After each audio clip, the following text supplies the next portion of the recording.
ஓம் சாந்தி. இன்றைய முரளியில் பாபா முக்கியமாக நமக்கு புரிய வைக்கிறாரு, இந்த பழைய உலகத்து மேலே உங்களுக்கு எல்லையற்ற வைராகியம் வரணும். அப்போ தான் நீங்கள் பாபா கூட திரும்ப வீட்டிற்கு செல்ல முடியுங்கிற. அப்போ பாபா இங்கே வந்திருக்கிறதே நம்மளை திரும்ப அழைத்து செல்வதற்காக தான், கூட்டிகிட்டு போகிறதுக்காக தான். ஆனால் பாபா சொல்கிறாங்க, நீங்கள் தூய்மையாகாமல் எப்படி வர முடியும்? அப்போ தூய்மை ஆகணுன்னா இந்த பழைய உலகத்து மேலே உங்களுக்கு வெறுப்பு வரணுங்கிற. இயற்கையாகவே எல்லாருக்கும் பாபா புரிய வைக்கிறாங்க எக்ஸாம்பிள் சொல்லி. புதிய வீடு கட்டப்படுதுன்னா பழைய வீட்டு மேலே அவங்களுக்கு பற்றுதல் நீங்கிடும். அவ்வளோ இன்ட்ரெஸ்ட் அது மேலே இருக்காது, அதை நினைக்க மாட்டாங்க. அதே போல் தான் இப்போ சத்யுகம் வருது, பாபா சொர்க்கத்தை நமக்காக உருவாக்குறாரு அப்படின்னா இந்த பழைய உலகத்து மேலே உங்களுக்கு வைராகியம் இருக்கணும் தானேங்கிற. அதனால் பாபா அதுவும் நமக்கு புரிய வைக்கிறாரு. அப்படி செய்யக்கூடிய புருஷார்த்தத்தில் பல தடைகள் வரதான் செய்யும். பகவானே உருவாக்கின இந்த யஜ்யத்தில் கூட விக்னங்கள் தடைகள் ஏற்பட தான் செய்யுது. ஏன் ஏற்படுதுன்னு சொல்கிறாரு பாபா? ஏன்னா ராவணனோட ராஜ்யம் இங்கே அவரோடது அபகரிக்கப்படும் பொழுது தான் அவரோட ராஜ்யம் இப்போ போக போகுது. அவர்கிட்ட இருந்து ராஜ்யத்தை நம்ம பறிச்சிடுறோம். கலியுகம் சத்தியுகமாக மாறப்போகுது. அப்போ பாபா சொல்கிறாங்க, அவர் சும்மா இருப்பாரா? அவர் தடைகளை ஏற்படுத்த தான் செய்வார். போகக்கூடிய நேரத்தில் இன்னும் வேகமாக பல விஷயங்கள் தடைகளாக வரும். இந்த யஜ்யத்தில் பாபா சொல்கிறாங்க, ட்ராமா படி ஆரம்பத்துலேயும் சரி நிறைய தடைகள் ஏற்பட தான் அப்படி செய்யும். இது ட்ராமாவில் இருக்குங்கிற. ஏன்னா நீங்கள் தூய்மை இல்லாத உலகத்துலேருந்து தூய்மையான உலகத்துக்கு டிரான்ஸ்ஃபர் ஆகுறீங்க. அப்போ தூய்மை இல்லாத மனிதர்கள் இந்த யஜ்யத்தில் தடைகளை ஏற்பட தானே செய்வாங்கங்கிறார் பாபா. அப்போ ராவணன் கூட சாதாரணமாக இல்லை, அவர் ரொம்ப தீவிரமான கடுமையானவராக இருக்கிறனால அவருடைய ராஜ்யம் பறிக்கப்படும் போது இதெல்லாம் வருங்கிற. அதனால் பாபா என்ன சொல்கிறார் அப்படின்னா, இல்லற வாழ்க்கையில் இருக்கிறவங்களுக்கு நான் சொல்கிறேன், தூய்மையாக இருங்க. இல்லற வாழ்க்கை இருந்து கொண்டே நீங்கள் தாமரை மலர் போல் தூய்மையாக இருங்க. ஆனால் அதற்கும் நிறைய தடைகள் வருது. பாபா சொல்கிறாலே, ஒரு திரௌபதி கிடையாது, 1000 திரௌபதிகள் இருக்காங்க, தூய்மையாக இருக்க விட மாட்டேங்கிறாங்க அப்படின்னு என்ன பண்ணுறாங்க, நிறைய பாபாக்கு லெட்டர்லாம் எழுதியிருக்கிறாங்க. அந்த காலத்தில் அந்த சகோதரிகள் எழுதியிருக்காங்க, இல்லற வாழ்க்கையில் இருக்கிறேன் ஆனால் என்னோடய கணவன் தூய்மையாக இருக்க விட மாட்டேங்கிறாரு அப்படிங்கிறதெல்லாம் இருக்குது. பாபா சொல்கிறார், நீங்கள் அதெல்லாம் சகித்து கொண்டு தான் ஆக வேண்டும். அதே போல் குமாரிகளுக்கும் பாபா சொல்கிறாங்க, குமாரர்கள் குமாரிகளாக இருக்கீங்கன்னா நீங்கள் இல்லற வாழ்க்கையில் இருந்து கொண்டே தூய்மையாக இருங்கள்ங்கிறது உங்களுக்கு இல்லை. நீங்கள் திருமணமே ஆகலைன்னா அப்படியே தான் நீங்கள் இருந்துருங்க, தூய்மையாக இருந்துருங்க. உங்களுக்கு நீங்கள் அப்புறம் போயிட்டு இல்லற வாழ்க்கையில் இருந்துட்டு அப்புறம் தூய்மையாக இருக்கேன்னெலாம் நீங்கள் முடிவெடுக்கக்கூடாதுங்கிற. பாபா சொல்கிறாங்க, பால பிரம்மச்சாரியாக இருக்கிறது எவ்வளோ உயர்ந்த தன்மைங்கிறார். பிறந்ததுலேருந்தே தூய்மையாக இருக்கிறது, இல்லற வாழ்க்கையில் போகாமல் இருக்கிறது. அப்படி போயிட்டாங்க அப்புறம் பாபா கிட்ட வராங்கன்னா அவங்களுக்கு தான் சொல்கிறாரு, தாமரை மலர் போல் தூய்மையாக இருங்கள். சில பேருக்கு கந்தர்வ விவாகம்லாம் அந்த காலத்தில் செய்து வச்சாங்க. பிரம்மா குமாரிகளாக இருக்கும்போது நிறைய தடைகள் பிரச்சனைகள் வருது. ரொம்ப அடிக்கிறாங்க உதைக்கிறாங்கன்னா அந்த குமாரினால் தூய்மையாக இருக்க விட மாட்டேங்கிறாங்கன்னா அந்த திருமணம் செய்து கொண்டு அவர்களுக்குள்ள குமாரும் குமாரியும் தூய்மையாக இருக்கிறதுக்கான யுக்தியை கடைப்பிடிச்சாங்க. ஆனால் பாபா சொல்கிறாங்க, அப்படி அடி விழுந்தாலும் தடை ஏற்பட்டாலும் முடிஞ்ச வரைக்கும் நீங்கள் எப்படி இருக்கணும், எல்லாமே சகித்து கொண்டு தான் இருக்கணும் அப்படிங்கிறத பாபா புரிய வைக்கிறாங்க. மேலும் பாபா சொல்கிறாங்க, சாஸ்திரங்களை என்னெல்லாம் சொல்கிறாங்களோ நிறைய கதைகள் சொல்லிட்டாங்க. எசன்ஸ் இல்லாமல் போயிடுச்சு. பாண்டவர்கள் கௌரவர்கள் சண்டை போட்டாங்க, ஏன் சகோதரருக்குள்ளே சண்டை போடணும்? அப்புறம் பாண்டவர்கள் வெற்றி அடைஞ்சிட்டு மலைக்கு போயிட்டு அப்படியே உருகிட்டாங்க அப்படின்லாம் சொல்கிறாங்க. பாபா சொல்கிறார், அப்போ ராஜயோகம் என்ன பகவான் சொல்லி கொடுத்தாரோ அதன்படி நடந்துட்டு அப்புறம் என்ன ரிசல்ட் ஆச்சு, உருகிட்டாங்கன்னு சொல்கிறாங்க. அப்போ எவ்வளோ பெரிய பொய்யான கட்டுக்கதைகள்லாம் சொல்லிவிட்டார்கள். இதெல்லாம் நீங்கள் மற்றவங்களுக்கு புரிய வைக்கணுங்கிறத பாபா நமக்கு புரிய வைக்கிறார். மேலும் முக்கியமான விஷயம் மன்மனாபவ அப்படிங்கிறத சொல்கிறார். சில மலர்கள் என்ன பண்ணும், 5 நாளைக்கு வச்சுருந்தாலும் அதோட நறுமணத்தை பரப்பிகிட்டே இருக்கும். அதுதான் கிங் ஆஃப் ஃப்ளவர்னு சொல்லப்படுது. அதே போல் தான் சிலர் பாபாவோட நினைவில் இருக்காங்க, மற்றவங்களுக்கும் நினைவை கொடுத்துக்கிட்டே இருக்காங்கன்னா அவங்க அது போல் நறுமணம் நிறைந்த மலராக இருக்காங்கங்கிற. பாபா சொல்கிறாங்க, லட்சியம் அப்படி வைங்க, புது உலகத்தோட ஆரம்பத்துலேருந்தே நீங்கள் போகணுங்கிறார். யார் புது வீடு கட்டுறாங்களோ ஃப்ரெஷ்ஷாக இருக்கும்போது தான் கொஞ்ச நாளைக்கு இருந்து அனுபவிச்சுட்டு அப்புறம் அடுத்தவங்களுக்கு வாடகைக்கு விடுவாங்க. அப்போ ஏன்னா செகண்டாக போகிறவங்களுக்கு செகண்ட் ஹேண்ட் ஆகிடுது, புதுசாக கிடையாது, ஃப்ரெஷ்ஷாக. அது போல் தான் சத்தியுகத்துக்கே போயிட்டால் தான் நீங்கள் ஃப்ரெஷ்ஷாக என்ன பண்ணுறீங்க, சொர்க்கத்தை அனுபவிக்கிறீங்க. திரேதாயுகம் வந்துருச்சுன்னா அதுக்கப்புறம் செகண்ட் ஹேண்ட் யூஸ் பண்ண பொருளை திரும்ப வாங்கி யூஸ் பண்ணுறது. அதனால் பாபா சொல்கிறாங்க, லட்சியம் என்ன வைக்கணும், உயர்ந்த நிலைக்கு போகிறதுக்கு, சத்தியுக ஆரம்பத்துலேருந்தே போகிறதுக்குங்கிற. இப்போ யார் இப்போ ஏற்கனவே இதெல்லாம் கேட்டு தாரணை செய்ய முடியும் அப்படின்னா, முன்னாடி யார் வந்து 84 பிறவிகள் அதிகமாக எடுக்கிறவங்களோ, தேவி தேவர்கள் ஆனாங்களோ அவங்க தான் இதெல்லாம் புரிஞ்சுப்பாங்க. எல்லாருக்கும் இது புரியாதுங்கிறார் பாபா சொல்கிறாங்க, யாராவது புரியலைன்னா அவங்க இங்கே வரவங்களே கிடையாது, சத்தியுகத்துக்கு வரவங்களே இல்லை. ஆனால் அப்படி சொல்லிட்டா ஹார்ட் ஃபெயில் ஆகிடுவாங்க, அதனால் சொல்ல வேண்டாங்கிற. பாபா சொல்கிறாங்க, பிரஜைகளும் இங்கே உருவாகிட்டு தானே இருக்கிறாங்க, எல்லா விதமான பதவிக்கும் இப்போ வந்து ஆள் தேவைதாங்கிறத பாபா சொல்கிறாரு. நீங்கள் இப்போ எந்த அளவுக்கு வந்து பாப் தாதாவை புரிஞ்சுக்கிட்டாங்களோ, பாபா சொல்கிறத புரிஞ்சுக்கிட்டாங்களோ, அடிக்கடி மதுபன் போகணும், பாப் தாதாவை சந்திக்கணும் அப்படிங்கிற ஒரு ஈர்ப்பு அவங்களுக்கு இருக்கும். எப்படி காந்தம் நோக்கி வந்து துரு இல்லாத ஒரு இரும்பு வந்து ஈர்க்கப்படுதோ அதே போல், அதே துரு இருக்குது அப்படின்னா அவ்வளோ ஈர்க்கப்படாது. அது போல் தான் பாபா சொல்கிறார், யார் தூய்மையாக இருக்காங்களோ பாபாவை போய் பார்த்து அவங்க தன்னை ரெஃப்ரெஷ் பண்ணிவிட்டு அதுக்கப்புறம் வந்து மற்றவங்களுக்கும் சேவை பண்ணுவாங்க. இப்போ பாபா சொல்கிறாங்க, இல்லற வாழ்க்கையில் இருக்கீங்கன்னா உங்கள் குடும்பத்தை பார்த்துக்கோங்க, குழந்தைகளை தன்னுடைய படைப்பை பார்த்துக்கோங்க, பராமரிங்க. எப்போ பந்தனம் இல்லையோ அப்போ வந்து சேவையும் செய்யுங்க. இப்போ இல்லற வாழ்க்கையில் இருக்கக்கூடிய பொறுப்பு கடமைகளையும் செய்யணும், பந்தனம் இல்லாமல் ஆகும்போது சேவையும் செய்யணுங்கிறத பாபா சொல்கிறார். வாங்க பாபா சொல்லக்கூடிய முழுமையான முரளியை கேட்கலாம். ஓம் சாந்தி. 5/6/2026 காலை முரளி பாப்தாதா மதுபன். இனிமையான குழந்தைகளே, எப்பொழுது இந்த பழைய உலகத்திலிருந்து எல்லையற்ற வைராகியம் ஏற்படுகிறதோ அப்பொழுதுதான் தந்தையுடன் கூடவே செல்ல முடியும். கேள்வி: பகவான் சக்திசாலியாக இருந்த போதிலும் அவரால் படைக்கப்பட்ட இந்த யஜ்யத்தில் விக்னங்கள் ஏன் ஏற்படுகின்றன? பதில்: ஏனென்றால் ராவணன் பகவானை விட தீவிரமாகவும் கடுமையாகவும் இருப்பதால் அவருடைய ராஜ்யம் அபகரிக்கப்படும் பொழுது அவர் விக்னங்களை ஏற்படுத்தவே செய்வார். ஆரம்பத்திலிருந்தே டிராமாவின் படி இந்த யஜ்யத்தில் விக்னங்கள் ஏற்பட்டு தான் வந்துள்ளன, ஏற்படத்தான் செய்யும். நாம் தூய்மையில்லாத உலகத்திலிருந்து தூய்மையான உலகத்திற்கு மாற்றமாகி சென்று கொண்டிருக்கிறோம் என்பதால் நிச்சயமாக தூய்மையற்ற மனிதர்கள் விக்னங்களை ஏற்படுத்தவே செய்வார்கள். பாடல்: ஓ தூரதேசத்தின் பயணியே. ஓம் சாந்தி. இனிமேலும் இனிமையான ஆன்மீக குழந்தைகள், இந்த பாட்டினுடைய ஒரு வரியை கேட்டீர்கள்.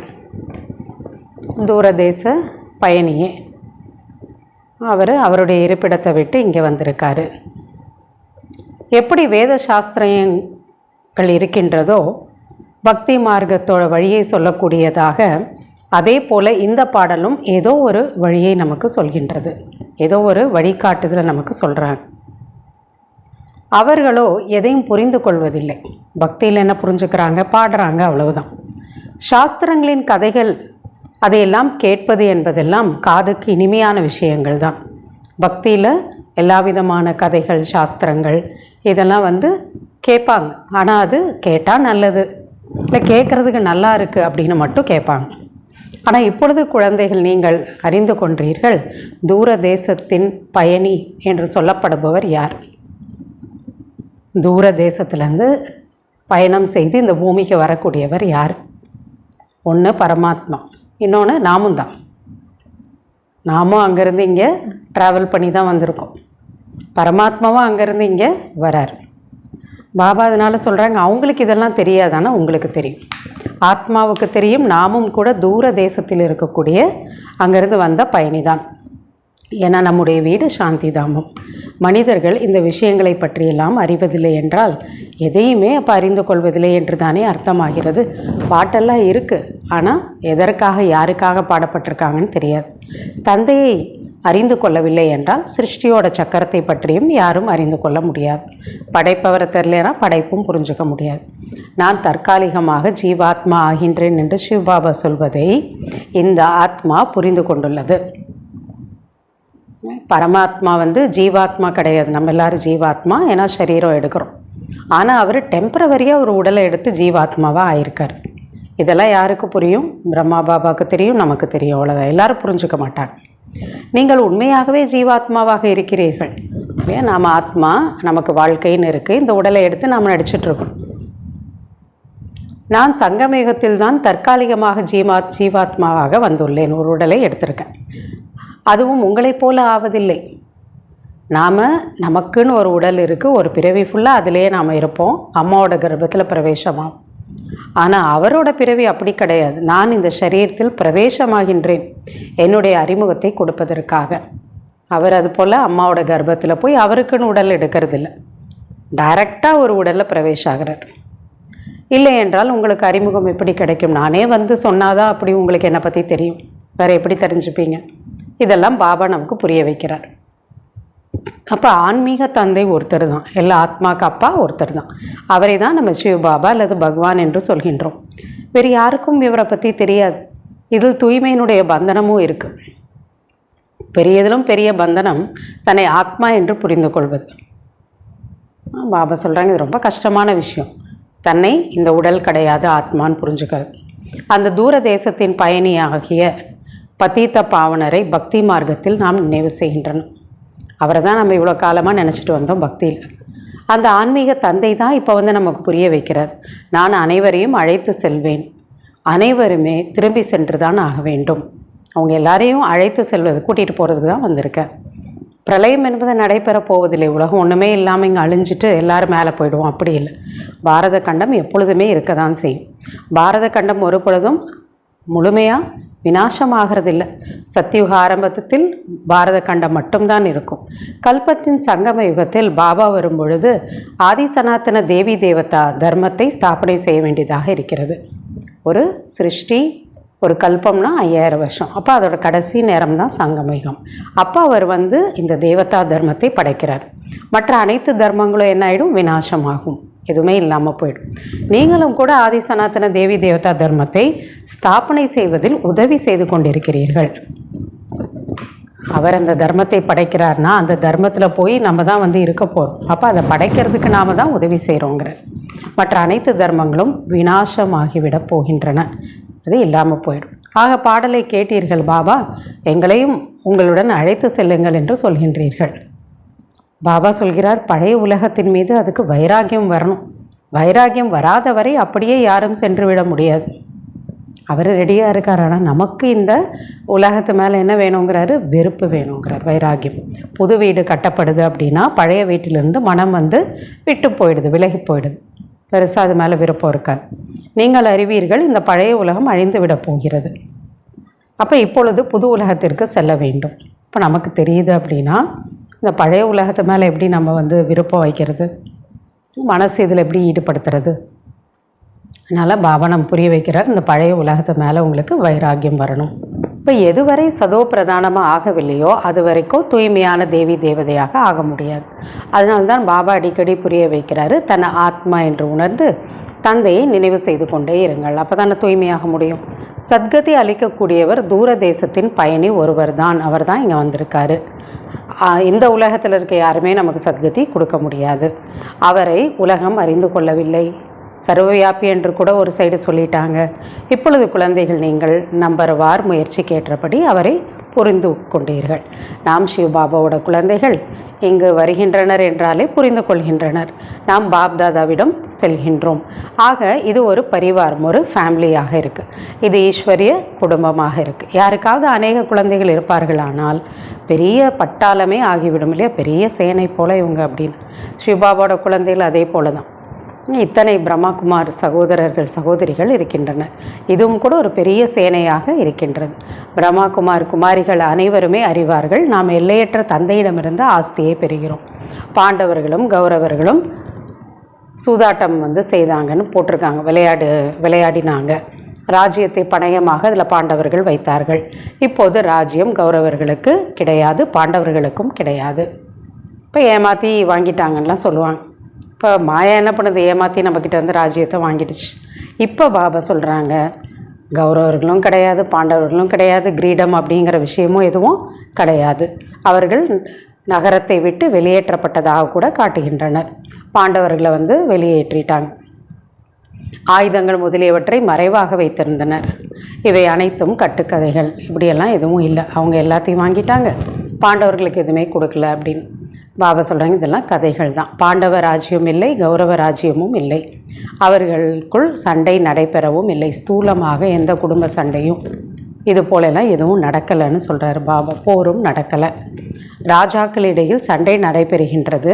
இவர்களோ சகோதர சகோதரர்கள்.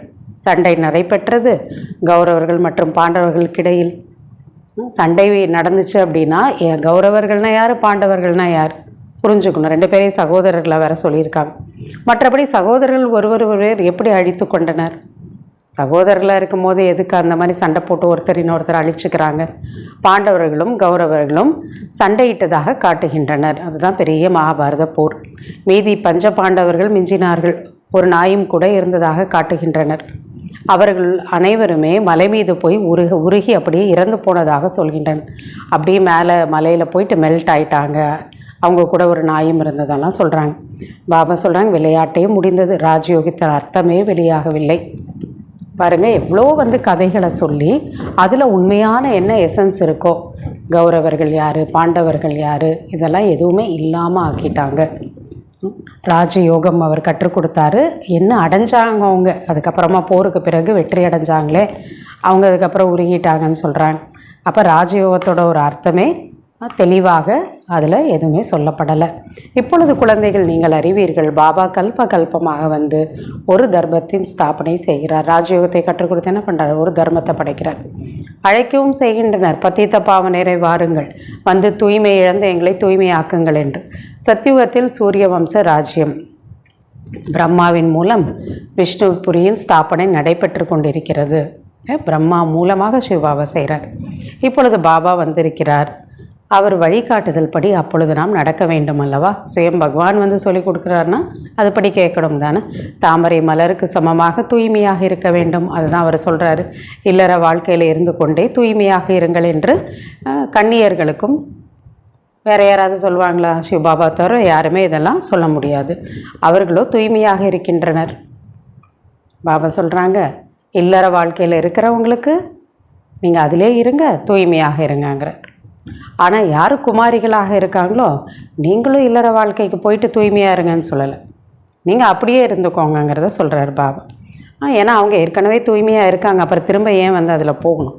இது இல்லறவாசிகளுக்காக சொல்லப்படக்கூடாது இல்லை. தாமரை மலர் போல தூய்மையாக இருங்கங்கிறது. குமார் மற்றும் குமாரிகள் திருமணம் செய்து கொள்ள வேண்டியதே இல்லை. அதுக்கப்புறமா நீங்கள் குடும்பத்தில் போயிட்டு திரும்பி தூய்மையாக இருக்கிறதுக்கு, தாமரை மலர் போல் இருக்கிறதுக்கு முயற்சி செய்ய வேண்டிய அவசியம் இல்லை. குமாரிகளாக இருக்கீங்கன்னா அப்படியே இருந்துருங்க, அப்படியே தூய்மையாக இருந்துருங்கிற. நீங்கள் திருமணம் செய்ய வேண்டிய அவசியமே இல்லைங்கிற. இல்லை என்றால் அவர்களும் இல்லறவாசிகளாக அப்புறம் ஆகிவிடுகிறார்கள். ஒரு சிலர் கந்தர்வ விவாகத்தின் பெயர் கூட இருக்கின்றது. கந்தர்வ விவாகம்னு சொல்கிறாங்க. அதாவது ஞானத்துக்கு வராங்க, ஒரு குமார் இருக்காங்க, அவங்களுக்கு ரொம்ப தடை பிரச்சனைகள் வருது அப்படின்னா அவங்க அந்த மாதிரி ஒருத்தர் இன்னொருத்தருக்கு ஹெல்ப் பண்ணுறதுக்காக, உதவி செய்யறதுக்காக திருமணம் செய்துட்டு அதுக்கப்புறமா தூய்மையாக இருப்பது.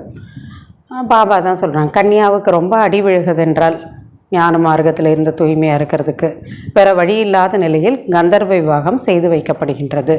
ஒரு குமாருக்கும் குமாரிக்கும் திருமணம் செய்து வைக்கப்படுகின்றது. 2 பேருமே ஆனால் தூய்மையாக இருக்கலாம். உண்மையில் அடியை கூட சகித்து கொள்ள வேண்டும். அப்படி உடனே கந்தர்வ விவாகம் செய்துக்கலான்னு முடிவெல்லாம் எடுக்கக்கூடாது. அது பாபா யாருக்கு செஞ்சாரோ அது ட்ராமாவில் இருக்குது. பாபா சொல்கிறாங்க, நீங்கள் அதெல்லாம் கூட சகிச்சுக்கணுங்கிறார் வரக்கூடிய தடைகளை. அதற்குமாரியாக மாதாவாக ஆகக்கூடாதுங்கிறார் குமாரிகளை. பால பிரம்மச்சாரிக்கு புகழ் அதிகம் இருக்கிறது. பிறவியிலிருந்தே பிரம்மச்சரியமாக இருக்கும்போது திருமணம் செய்து கொண்டால் ஹாஃப் பார்ட்னராக ஆகிவிடுகின்றனர். குமாரர்களுக்கும் சொல்லப்படுகிறது, நீங்களோ தூய்மையாக இருங்கள். குமாரர்களுக்கும் அதே போல தான். திருமணம் ஆகலைன்னா அப்படி இருந்துருங்க. இல்லற காரியங்களில் இருந்து கொண்டே தாமரை மலருக்கு சமமாக ஆகுங்கள் என்று இல்லறத்தில் இருக்கக்கூடியவர்களுக்கு தான் சொல்லப்படுகிறது. அவர்களுக்கு தான் முயற்சி செய்ய வேண்டியதாக இருக்கின்றது. பாபா கிட்ட வரும்போதே திருமணம் ஆயிடுச்சுன்னா பாபா அவங்களுக்கு டைரக்ஷன் சொல்கிறார். திருமணம் செய்யாதிருப்பதால் பந்தனம், பற்று இதெல்லாம் இல்லாமல் இருக்கும். எந்த பந்தனமும் இருக்காது. கன்னியாக்களோ படிக்க வேண்டும், ஞானத்தில் வலிமை உள்ளவர்களாக இருக்க வேண்டும். சிறிய குமாரிகளையோ சிறு வயதினராக இருக்கும்போதே நாம் சென்டருக்கு அழைத்து கொள்ள முடியாது. பாபா அதுக்கெல்லாம் ரூல்ஸ் வச்சுருந்தார். 18 வயசு ஆகும்போது தான் சென்டரில் தங்க முடியும். அவங்க அந்த மாதிரி மைனராக இருக்காங்க, அது கீழே சின்ன குழந்தைங்களாக இருக்கிறாங்க அப்படின்னா 18 வயசு கீழே இருக்காங்கன்னா சென்டரில் வைத்துக்கொள்ள முடியாது. அவர்கள் தங்களுடைய வீட்டில் இருந்தவாறு தான் படிக்க முடியும். ஏன்னா உலகத்தோட சட்டமும் இருக்குது. அப்போ அவங்க அப்படி தான் இருக்க முடியும். தாய் தந்தை ஞானத்தில் வந்திருப்பார்களானால் சிறிய பெண் குழந்தைகளை அழைத்து வரலாம். தானாக தனியாக வந்தாங்கன்னா பாபா எப்படி வந்து அவங்கள ஏற்றுக்கிறது முடியாது. அவங்க அம்மா அப்பா கூட வராங்கன்னா அவங்க வந்து ஞானத்தை கேட்டு அதுக்கப்புறமா பக்குவமாகலாம். இதுவோ பாடசாலைக்கு பாடசாலையாகவும் வீட்டிற்கு வீடாகவும் சத்சங்கத்திற்கு சத்சங்கமாகவும் இருக்கின்றது. இங்கே படிக்கக்கூடிய இடமாக இருக்குது. சத்கதிக்கான வழியை சொல்லக்கூடிய குரு இங்கே இருக்கார், சத்சங்கமாக இங்கே இருக்குது. மேலும் இது ஒரு குடும்பம், அதனால் வீடாகவும் இருக்குங்கிற. சத் என்றால் ஒரு தந்தை தான். சத்தியமான சங்கம்னா அவர் ஒருத்தரோட தான். அவரை தான் ஓ தூரதேசத்தின் பயணியே என்று கூப்பிடுறாங்க. ஆத்மா வெள்ளையாக ஆகின்றது. பாபா கூறுகிறார், பயணி நான் எப்பொழுது தூய்மையாகவும் இருக்கின்றேன், எப்பொழுதுமே நான் சதா தூய்மையாக இருக்கேங்கிறார். நான் தூய்மையிலேயே இருக்கின்றேன். நான் வந்து அனைத்து ஆத்மாக்களையும் அப்படி வெண்மையாக தூய்மையாக ஆக்குகின்றேன். வேறு யாருமே இது போன்ற பயணி கிடையாது. அப்படின்னா சதா தூய்மை. இங்கே வந்தாலே பயணம் செஞ்சாலே கொஞ்சம் கொஞ்சமாக நம்ம அழுக்காயிட்டே தான் போவோம். அவர் எப்பயுமே சதா தூய்மையாக இருக்கார். பாபா புரிய வைக்கிறார், நான் வருவது ராவண ராஜ்யத்தில் தான். இந்த சரீரம் கூட வேறொருடையது தான், அவரோடது கிடையாது. உங்கள் ஆத்மா கூறுகின்றது இது என் சரீரம். நம்ம சொல்கிறோம் இது என்னோட உடல். அவருக்கு அப்படி சொல்ல முடியாது.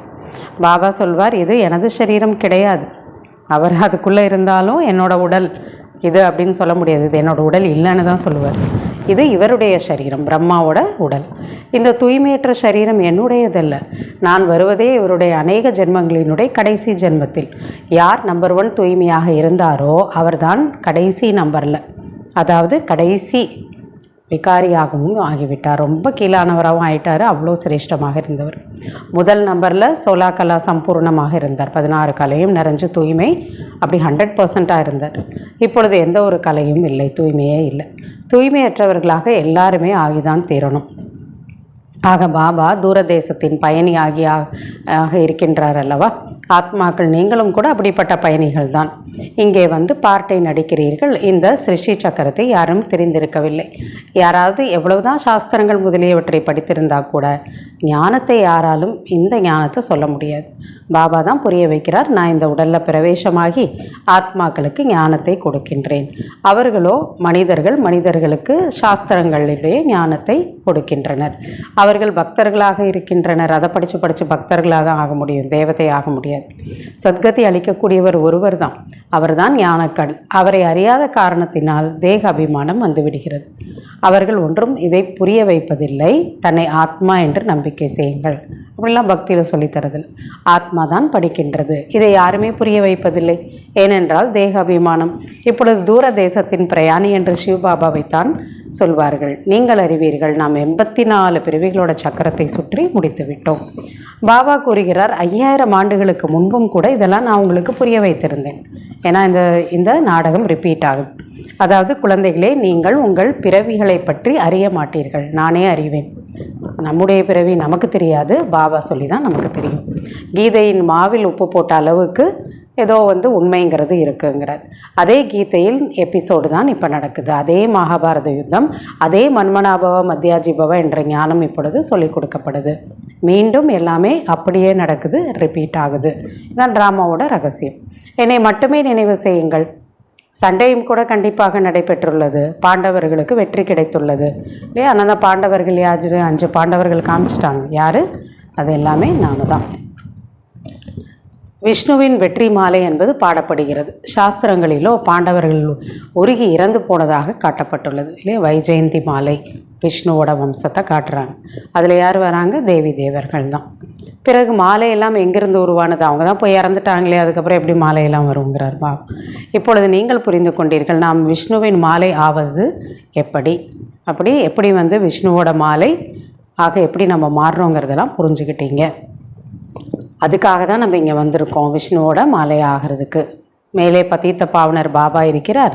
அவருக்கு நினைவு சின்னம் வேண்டும் இல்லையா? பக்தி மார்க்கத்தின் நினைவு சின்னம் எல்லாம் பாடப்பட்டுள்ளது. அதுக்காக தான் இந்த மணி மாலைகள்லாம் உருட்டுறாங்க கையில் வச்சு. சிலர் 8 மணி மாலை, சிலர் 108 மணி மாலை, சிலர் 16,108 மணி மாலையெல்லாம் உருவாக்கி பக்தி மார்க்கத்தில் நினைவு செய்கிறாங்க. பாபா சொல்கிறாங்க, உங்களது உயரும் கலையினால் அனைவருக்கும் நன்மை என்று பாடுகின்றனர். நீங்கள் உயர்ந்தால் பாபா என்ன சொல்கிறார், உலகமே உயரும். இப்பொழுது நீங்கள் தெரிந்து கொண்டீர்கள், நமக்கு அப்படி உயரும் கலையில் நாம் இருக்கோம். சங்கம யுகத்தில் நம்முடைய சுகதாமத்திற்கு சென்று விடுவோம். பிறகு அங்கிருந்து எப்படி கீழே இறங்குகின்றோம், 84 பிறவிகளை எப்படி எடுக்கின்றோம், இந்த ஞானம் முழுவதும் உங்களுடைய புத்தியில் இருக்குது. இந்த ஞானத்தை மறக்கக்கூடாது இல்லையா? சங்கம யுகத்தில் ஒவ்வொரு செகண்டும் ஞாபகம் வச்சுக்கணும். நம்முடைய அனைத்து துக்கங்களையும் போக்குவதற்கான, சாபத்தை போக்கி ஆஸ்தியை தருவதற்காக தான் பாபா வந்திருக்கிறார்.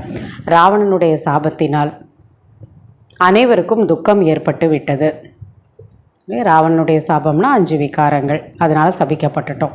ஆக இப்பொழுது தந்தையையும் ஆஸ்தியையும் நினைவு செய்யுங்கள். நீங்கள் அறிவீர்கள், நாம் சூரிய வம்சத்தை சேர்ந்தவர்களாக பாரதத்தில் ராஜ்யம் செய்தோம்.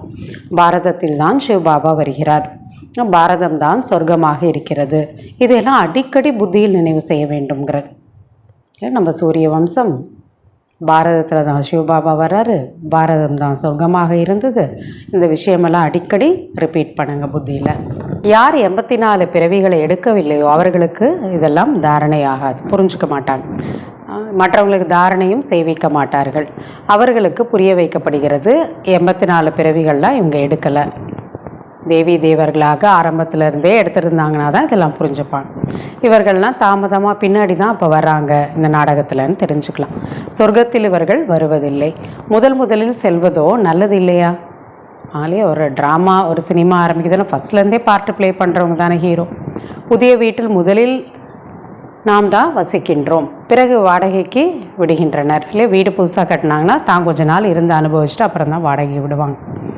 ஆக அது பிறகு செகண்ட் ஹேண்டாக பழசாக ஆகின்றது இல்லையா?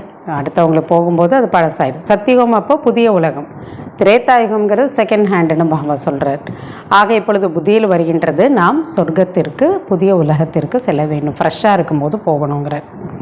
புருஷார்த்தம் அதுக்காக செய்ய வேண்டும். பிரஜைகளும் உருவாக்கி கொண்டே போவார்கள், உங்களுக்கு புரிந்து கொண்டே இருக்கும். மாலையின் மணியாக யார் யார் வர முடியும்? நீங்கள் வரமாட்டீர்கள் என்று யாரிடமாவது நேரடியாக சொன்னால் ஹார்ட் ஃபெயில் ஆகி விடுவார்கள். அப்படிலாம் சொல்லக்கூடாதுங்கிறார் பாபா. அவங்கவுங்க முயற்சி இருக்குது, அவ்வளோதான், முடிஞ்ச அளவுக்கு செய்வாங்க. நம்ம பாபா அதனால தான் சொல்கிறாங்க. அதனால் சொல்லப்படுகிறது, புருஷார்த்தம் செய்யுங்கள், தன்னை சோதித்து பாருங்கள், நமது புத்தி யோகம் அலையாமல் இருக்கின்றதா? உங்களுக்கு சிவபாபாவிடம் எவ்வளவு அன்பு இருக்கிறது? நாங்கள் பாப் தாதாவிடம் செல்கின்றோம் அப்படின்னும் சொல்கிறாங்க. சிவபாபாவிடமிருந்து பிரம்மா மூலமாக ஆஸ்தி பெறுவதற்காக செல்கின்றனர். இப்படிப்பட்ட தந்தையிடமோ அநேக தடவைகள் செல்ல வேண்டும். அடிக்கடி அவரை போய் பார்க்கணுங்கிறார் அந்த டைம். ஆனால் இல்லற வாழ்க்கையும் கவனித்து கொள்ள வேண்டும். அதுக்காக குடும்பத்தை பார்த்துக்காமல் இருந்துடக்கூடாது. பெரிய செல்வந்தர்களாக இருக்கலாம், ஆனால் இவ்வளவு நேரமெல்லாம் அவங்களுக்கு இருக்காது இல்லையா? அடிக்கடி பாப் தாதாவை சந்திக்கிறதுக்கும் முயற்சி பண்ணுறதுக்கும். ஆனால் சிலருக்கு முழுமையான ஒரு நிச்சயமும் ஏற்படுறது இல்லை என்றால் ஓரிரு மாதங்களுக்கு பிறகு வந்து புத்துணர்ச்சி பெற வேண்டும். மதுபனுக்கு அத்தனை தடவை போய் தன்னை ரெஃப்ரெஷ் ஆக்கிக்கணுங்கிறார், பாப் தாதாவை சந்திக்கணும். அவர்கள் அடிக்கடி முயற்சி செய்வார்கள். இல்லை, ஊசியில் துரு பிடிச்சது என்றால் காந்தம் அந்த அளவுக்கு கவர்ச்சி செய்யாது. துரு இருந்துச்சுன்னா எப்படி? அதனால் அவங்க அது போல் அடிக்கடி போயிட்டு புத்துணர்ச்சி ரெஃப்ரெஷ் ஆக மாட்டாங்க. மதுபன்லாம் எவ்வளவு கரை நீங்கி கொண்டே செல்கின்றதோ அவ்வளவு கவர்ச்சி என்பது இருக்கும். காந்தம்னா பாபாவை நோக்கி ஈர்க்கப்படுவார்கள் அந்த ஆத்மா. நாம் காந்தத்திடம் சென்று சந்திக்க வேண்டும் என்ற பாடல் கூட இருக்கின்றது. அடித்தாலும் சரி இல்லையா, காந்தம்னா தானாகவே அது பக்கம் ஈர்க்கப்படும்ல, துரு இல்லைன்னா ஈர்க்கப்படும். பாட்டு கூட என்ன இருக்குது, அடித்தாலும் சரி உண்மை, நான் வந்து என்ன பண்ணாலும் உங்களை விட்டு போக மாட்டேன், உங்களோட வாசலை விட்டு போக மாட்டேன், அந்த வாசலை விட்டு வெளியே செல்ல மாட்டேன். இப்போ ஆனால் அந்த நிலை கடைசியில் தான் ஏற்படும். அந்தளவுக்கு ஸ்ட்ராங் ஆகணும்னா நிறைய நாள் ஆகும். கரை நீங்கி விட்டது என்றால் அந்த மனநிலை இருக்கும். பாபா சொல்கின்றார், ஹே ஆத்மாக்களே மன்மனா பவ, மனதை என்னிடம் செலுத்துங்கள். தங்களுடைய இல்லற வாழ்க்கையிலே இருங்க, இங்கே ஓடி வந்து அமர்ந்து கொள்ள வேண்டும் என்பதில்லை, மதுபனுக்கு போயிட்டு உட்காந்துக்கணும்னு இல்லை. பாபா சொல்கிறாங்க, கடலிடம் எப்படி மேகங்கள் வந்து தன்னை நிரப்பிக்கொண்டு ரெஃப்ரெஷ் ஆகுது, பிறகு சென்று மழையாக பொழிய வேண்டும், சேவைகள் செய்ய வேண்டும். இப்போ பந்தனம் எப்பொழுது முடிவடைகின்றதோ அப்பொழுது சேவைக்காக நீங்கள் பாபா கிட்ட செல்ல வேண்டும்ங்கிறார். தாய் தந்தையர் தங்கள் குழந்தைகளை பராமரிக்க வேண்டும். இப்போ பந்தனம் இருந்துச்சுன்னா என்ன பண்ணணும்? குழந்தைங்க இருக்காங்க, தன்னோட படைப்பு இருக்காங்கன்னா அவங்கள விட்டுட்டு போயிட்டு நம்ம எல்லாம் செய்யணும்னு அவசியம் இல்லை. முதல்ல அவங்களையும் பார்த்துக்கணும், பராமரிக்கணும், தந்தை நினைவில் இருக்கணும், தூய்மையாக ஆகணும். கடமையில் இருந்துச்சுன்னா அதை செய்துக்கிட்டே என்னை நினைவு செய்ய தூய்மையாங்க. பந்தனம் முடிஞ்சிச்சுன்னா அப்புறம் சேவை பண்ணணும். பாபா புரிய வைக்கிறார், அநேக விதமான தடைகள் ஞான யஜ்யத்தில் வருது. ஈஸ்வரனும் சக்திசாலி, பிற ஏன் இந்த மாதிரி தடைகள் விக்னங்கள் வருதுன்னு சொல்கிறாங்க. ராவணன் பகவானை விட ரொம்ப கொடூரமானவன். இதெல்லாம் மனிதர்களுக்கு தெரியாது. அவருடைய ராஜ்யம் அபகரிக்கப்படும் போது, ஏன்னா அது இப்போ போக போது கலியுகம், அப்போ அநேக விதமான தடைகளை அது ஏற்படுத்தி கொண்டு தான் அவர் இருப்பார். யார்? ராவணன். ட்ராமா படி இதெல்லாம் விக்னங்கள் ஏற்பட தான் செய்யும். ஆரம்பத்திலிருந்து அந்த தூய்மை இல்லாமல் இருந்தவங்க தூய்மையாக இருக்கிறோன்னா அதுக்கு ஒரு தடையை விக்னங்களை ஏற்படுத்த தான் செய்வாங்க. சாஸ்திரங்களில் கூட அப்படி தான் காண்பிக்கப்பட்டிருக்கு. கிருஷ்ணருக்கு கூட 16,108 பட்ட ராணிகள் இருந்தார், இளவரசிகள் இருந்தார்கள் அப்படின்லாம் சொல்கிறாங்க. பாம்பு அவரை கொத்திடுச்சு அப்படின்லாம் சொல்கிறாங்க. அதனால் அவர் நீல நிறமாக மாற்றிட்டாரு அப்படின்லாம் சொல்கிறாங்க. அப்போ அதெல்லாம் என்ன? தேவர்களாக இருந்தவங்களோ அப்படி விகாரத்தில் அடிமையாகி தடைகள் அவங்களுக்கு கீழே வந்துடுறாங்க. ராமரின் சீதை கவர்ந்து செல்லப்பட்டார். சீதையை ராவணன் என்ன பண்ணார்? கவர்ந்து கூட்டிகிட்டு போயிட்டார் மாயமானாக. இப்போது ராவணன் சொர்க்கத்திற்கு எங்கிருந்து வந்தான்? பொய்களோ நிறைய உள்ளது. சொர்க்கத்திற்கெல்லாம் அவர் வரமாட்டார், வரவும் முடியாது. இப்போ இதெல்லாம் கதைகளாக இருக்குது. விகாரம் இல்லாத குழந்தைகள் எப்படி இருக்கும் என்று உலகத்தில் கேட்குறாங்க. விகாரமே இல்லைன்னா எப்படி குழந்தைகள் பிறக்க முடியும்? இப்போ அவங்களுக்கு தெரியாது. ஆஸ்தி பெறக்கூடியவர்கள் தான் புரிந்து கொள்வார்கள். அவங்களுக்கு சொன்னாலும் புரியாது. வாரிசு, பாபாவோட வாரிசுனா அவங்க தான் புரிஞ்சுப்பாங்க. ஓ, அந்த உலகமே நிர்வீகாரி உலகம், அப்படி தான் அங்கே இருக்கும். ஆக இந்த ஞான யஜ்யத்தில் அசுரர்களோட தடைகள் ஏற்பட தான் செய்கிறது. பலவிதமான தேவையில்லாத இந்த மாதிரி கொஸ்டின்ஸும் கேட்பாங்க. தூய்மை இல்லாதவர்களைத்தான் அசுரர்கள் என்று சொல்லப்படுகின்றது. அசுரர்களாக யார்? விகாரம் நிறைந்தவர்கள், தூய்மை இல்லாதவர்கள். ராவண சம்பிரதாயத்தை சேர்ந்தவர்களாக அவர்கள் இருக்காங்க. இப்பொழுது நீங்கள் சங்கம யுகத்தில் இருக்கிறீங்க. ராவண ராஜ்யத்திலேருந்து நீங்கள் விலகி வந்துட்டீங்க. பிறகும் கூட அதில் சிறிதளவு வரதான் செய்கிறது. அதில் இருக்கக்கூடிய விஷயங்கள் முதியில் இந்த ஞானம் இருக்குது. நாம் போய்கொண்டே இருக்கிறோம், சென்று கொண்டே இருக்கோம். இங்கேருந்து அமர்ந்திருப்பதோ இங்கே தான். ஆனால் ராவண ராஜ்யத்தின் மீது உங்களுக்கு வைராகியம் இருக்கின்றது. இதே உலகத்தில் தான் இருக்கோம், ஆனால் அந்த உலகத்து மேலே வைராகியம். இந்த மோசமான உலகம் சுடுகாடாக ஆகப் போகிறது. விதவிதமான கருத்துக்கள் மூலம் பாபா எப்படி புரிய வைக்கிறார்?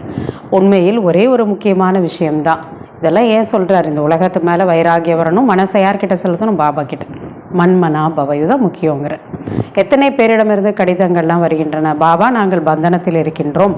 ஒரு திரௌபதி கிடையாது, ஆயிரக்கணக்கானவர்கள் இருக்கின்றாங்க, கஷ்டப்படுறவங்க.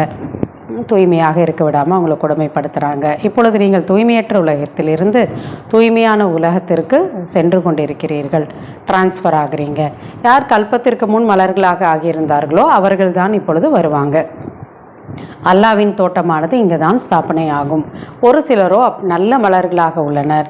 பார்க்கும்போதே ரொம்ப சந்தோஷமாக இருக்கின்றதுங்கிறார். மகிழ்ச்சி ஏற்படுகிறது. அவ்வளோ நல்ல மலராக இருக்காங்க. பெயரே கிங் ஆஃப் ஃப்ளவர் என்று கூறப்படுகிறது. பாபா சொல்கிறாங்க, 5 நாள் வைத்திருந்தாலும் அப்படியே அது மலர்ந்து இருக்குமா, மலர்ந்த நிலையில் இருக்கும். அதுதான் வாடாமல் மலர்ந்து இருக்கிறதா கிங் ஆஃப் ஃப்ளவர்ஸ்ன்னு சொல்கிறாங்க. மனம் பரப்பிக்கொண்டே இருக்கும், நறுமணத்தை பரப்பிகிட்டே இருக்கும்.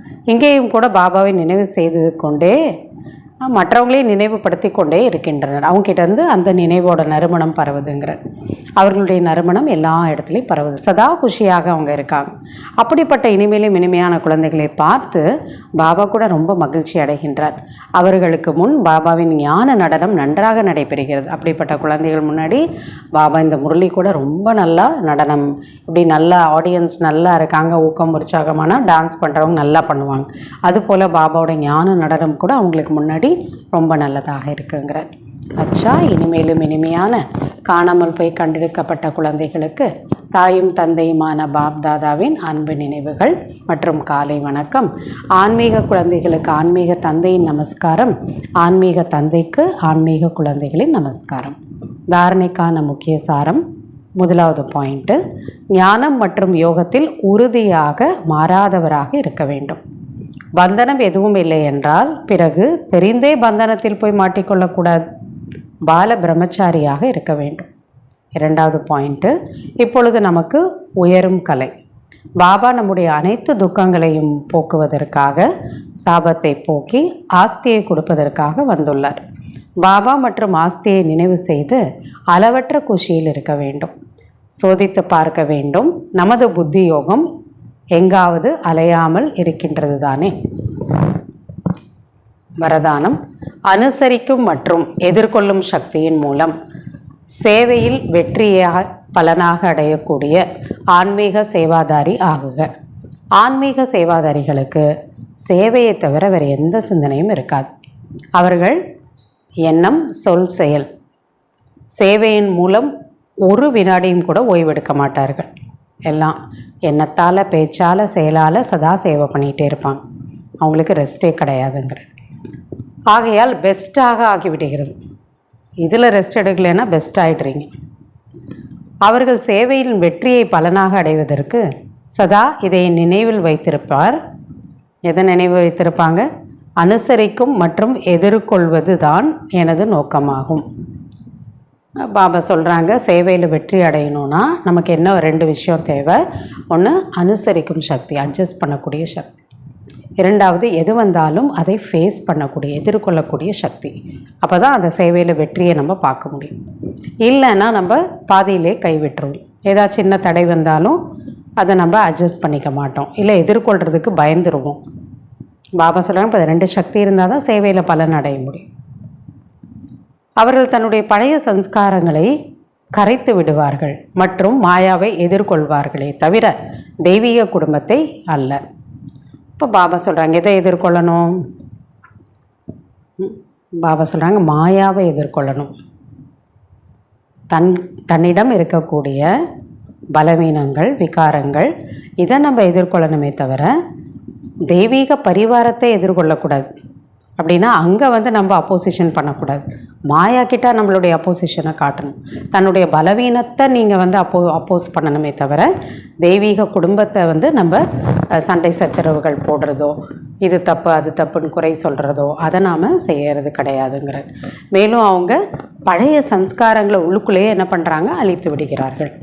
இப்படிப்பட்ட குழந்தைகள் ஞானம் நிறைந்தவர் என்பதன் கூடவே சக்திசாலியாகவும் இருப்பார்கள். ஞானமும் இருக்கணும், சக்தியே இருக்கணுங்கிறார். அவர்கள்தான் ஆன்மீக சேவாதாரி என்று கூறப்படுகின்றனர். ஸ்லோகன்: சிறிய விஷயத்தை பெரிதுபடுத்தாதீர்கள், சூழ்நிலையை சக்திசாலியாக ஆக்குங்கள். அவ்வியக்த சமிங்கை: எப்பொழுதும் மகிழ்ச்சியாக இருக்க வேண்டுமென்றால் தங்களது சுபாவத்தை சரளமானதாக ஆக்கிக்கொள்ள வேண்டும். சகிப்புத்தன்மை உடையவர்களாக ஆக வேண்டும். உலகத்தில் மனிதர்கள் உயிருடன் இருந்தாலும் நம்பிக்கையற்ற சிதையில் அமர்ந்திருக்கின்றனர். அவங்களுக்கு எந்த ஒரு தன் மீதோ மற்றவங்க மேலேயோ நம்பிக்கை இல்லாத ஒரு தன்மையில் ஆயிட்டாங்க. இப்படிப்பட்ட ஆத்மாக்களுக்கு நீங்கள் மறுபிறவி கொடுங்க. அந்த ஊக்கம் உற்சாகத்தை கொண்டு வாங்க. வாழ்கிறதுக்கான ஒரு நம்பிக்கையை கொடுங்க. புது வாழ்க்கையை அவங்களுக்கு தானமாக கொடுங்கங்கிறார். அது எப்படி? தன்னுடைய மகிழ்ச்சியான புன்முறுவலான முகத்தின் மூலம் அவர்களை இந்த மனித வாழ்க்கையில் வாழ கற்றுக் கொடுங்கள். இல்லையா? வாழ்கிறதுங்கிறது வெளியே கிடையாது. சாப்பிட்றாங்க, தூங்குறாங்க, வேலை செய்கிறாங்க, பணம் சம்பாதிக்கிறாங்க, குழந்தைங்கள பார்த்துக்கிறாங்க. இது வாழ்க்கை கிடையாது. வாழ்க்கைங்கிறது உள்ளே எப்படி இருக்கும்? ஆத்மா உள்ள மனசு இல்லையா? ஆத்மார்த்தமான வாழ்க்கைன்னு சொல்கிறதே உள்ளே எப்படி ரொம்ப குஷியோட, சாந்தியாக, சுகமாக இருக்கும். இப்போ அதை நீங்கள் கற்றுக் கொடுங்க. உங்களை பார்த்து அவர்கள்கிட்ட என்ன வரணும்? வாழ்கிறதுக்கான ஊக்கம் உற்சாகம் வரணும். அதுதானே வாழ்கிறது. சந்தோஷமாக வாழ்கிறது, அன்பாக வாழ்கிறது, தைரியமாக இருக்கிறது. அப்படி அவங்கக்கிட்ட ஊக்கம், உற்சாகம், ஆர்வம், தைரியம் இதெல்லாம் வந்துவிட வேண்டுங்கிறது. இதற்கு தன்னுடைய குணத்தை சரளமானதாக ஆக்குங்கள். ஈஸியாக இருங்க, சரளமாக இருங்க. மற்றும் சதா தாமரை மலருக்கு சமமான ஸ்திதி என்ற ஆசனத்தில் டபுள் லைட் ஸ்திதியில் நிலைத்திருங்கள். தன்னோட குணங்களை சரளமாக வைத்துக்கொள்ளுங்கள். விகாரத்திலேருந்து விலகி இருக்கிறது தான் சரளத்தன்மை. அப்படி இருங்க.